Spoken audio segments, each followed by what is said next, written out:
So hello everyone welcome back to my YouTube channel. I hope सबैजना सन्चै हुनुहुन्छ। म पनि एकदम सन्चै छु। म चाहिँ अहिले कहाँ छु भन्ने कुरा तपाईँहरूले मेरो ब्याकग्राउन्डमा पनि देखिसक्नु भयो। म चाहिँ एकदम सँगले मेरो घर आएको छु, एकदम 2 वर्ष पछाडि घर आएको छु। सो त्यही भएर मैले भिडियो बनाइरहेको छु। ओइ सुरुमा यो फुल हेर्नु है, यस्तो दामी लाग्यो कि मलाई यो फुल। अनि म चाहिँ मेरो घर आइसकेको छु साथीहरू। गाउँघरको घर यस्तै त हो। यहाँ मेरो भदैनी कम त जाँगरिलो छैन। म बल्ल मुख धुने जाँगर 7 दिन पछाडि।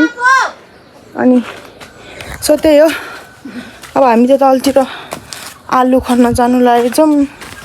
हेर्दै गर्नु होला। सरर बिहान गाउँमा भएर होला। 5 बजे उठेको गाइस, 5 बजे आज त। गाउँको चलाउनु यस्तै चाहिँ त्यो सुँगुर तर त्यहाँ राख्छस् यति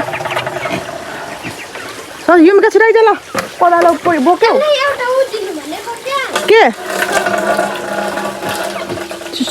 संस्कृतिले किन कटाउन लगाएको ल। मेरो घर चाहिँ यहाँ माथि छ। अब हामी चाहिँ हिँडिसक्यौँ। हिँड्ने कान्छ खोइको तर म सबै युम्काले गर्छ। यसो हाम्रो किचनहरू छ वहाँ कान्छ। आइया भाइ अच्छा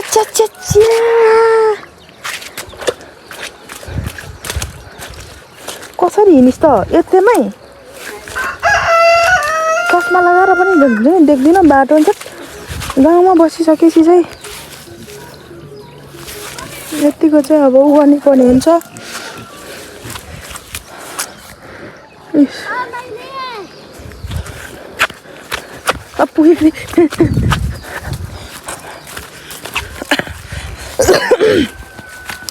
हाम्रो चाहिँ अनारहरू पनि सबै छ मेरो घरमा चाहिँ।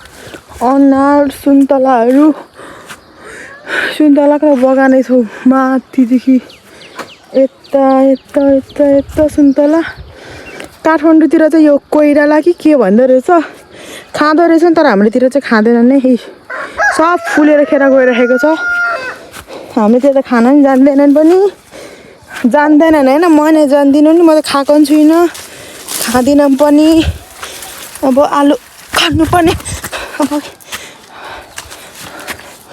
मुनियाले रोपेको आलुहरू होइन कान्छ यताको। यो त एभोकाडो नि रोपेको हो।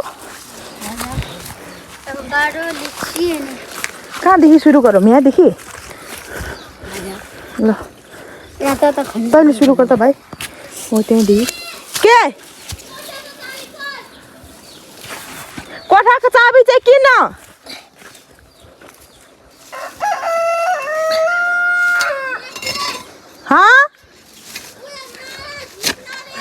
अहिले झिक्नु पर्दैन।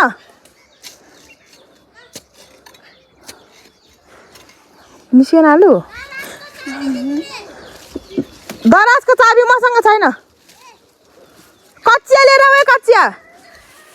ए भाइले त सबै आलु त पुक गर्दो रहेछ नि त। यी आलु देखाइदिए टुक। तैँले मलाई यसरी देखा त भाइ, म गर्छु ल। मलाई यसरी देखा ल, फेरि तेर्सो गरेर ल। अवश्य गर्छु होइन। मकैले रोप्नु अरे क्या यहाँ।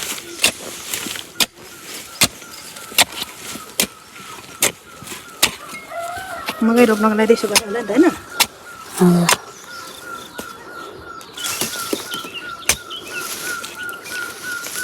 कता आलु चाहिँ कत्रो आलु।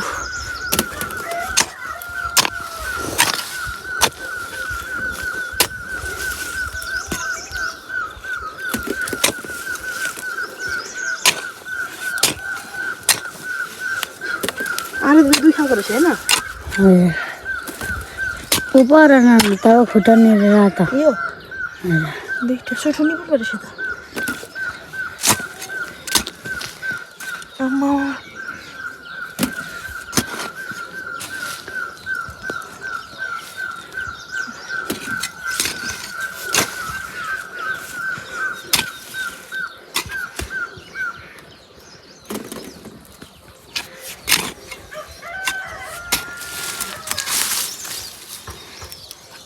के लागेको आलु यो।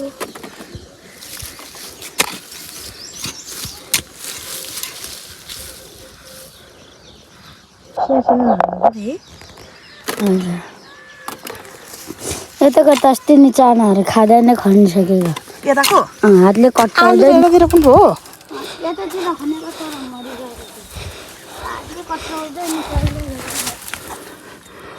आलु हो त के हो यो हरियो यो हरियो आलु त खानु हुँदैन अरे हरियो आलु क्या के हुन्छ नाना क्यान्सर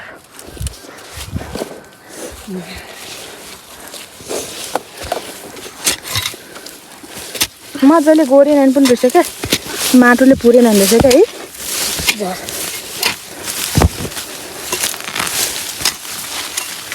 तर आलु त छ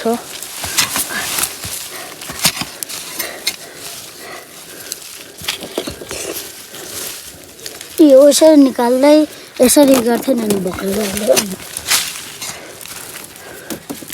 सुँगुरलाई उसिनेर खानुपर्छ हरियो हरियो चाहिँ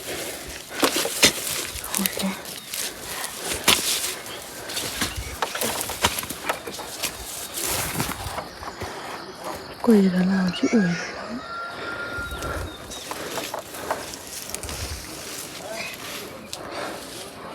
मटरबारी हाम्रो यहाँ माथि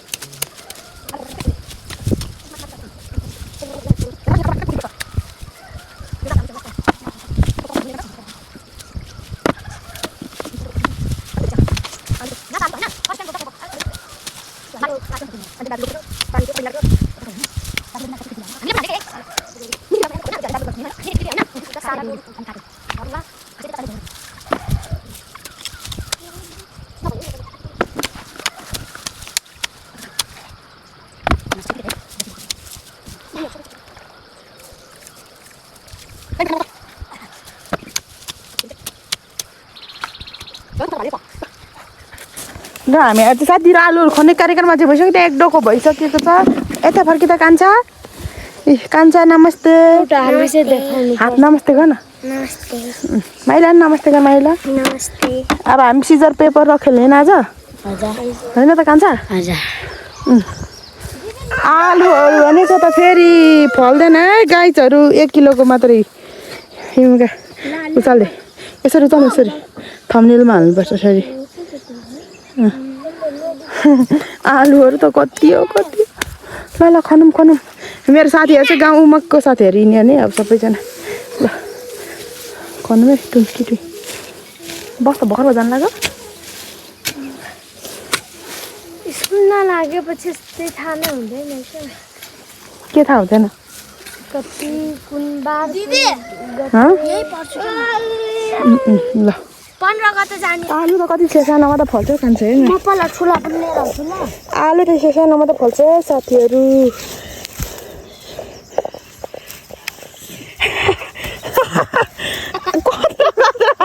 यो अलिक चिल्लो चिल्लो भएर हुन्छ नि अलिक ल माइला यो आलु हाल सबै ल उता हरियो हाल्दैन हाल्दैन त्यो नैले हाल सबै त्यो ठुल्ठुलो छ टिप टिप डेभिड एक डोको आलु खाने माथि पुऱ्याइ राख्ल म बोक्न सक्दिनँ बोक्न सक्छस् एक डोको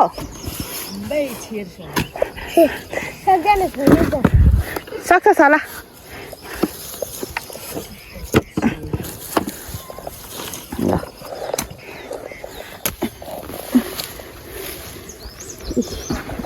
आलु तर यहाँ चाहिँ सानो निस्क्यो त्यही पनि एकचोटि एउटामा 3 खिन्छ क्या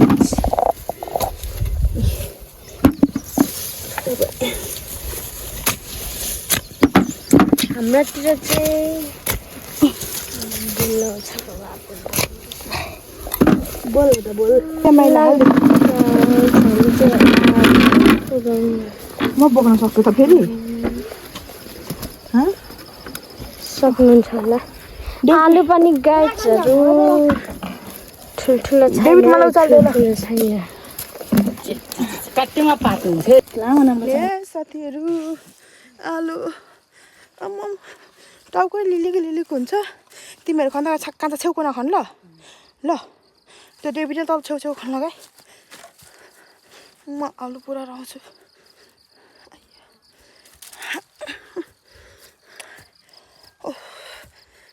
आज आलुहरू त यतै आलु किन्ने कोही इच्छुक हुनुहुन्छ भने सम्पर्क गर्नु होला है मम्मी कति रुपियाँ किलोहरू मम्मी 50 रुपियाँ किलो एकदम लोकल हो नि त होइन मम्मी यत्रो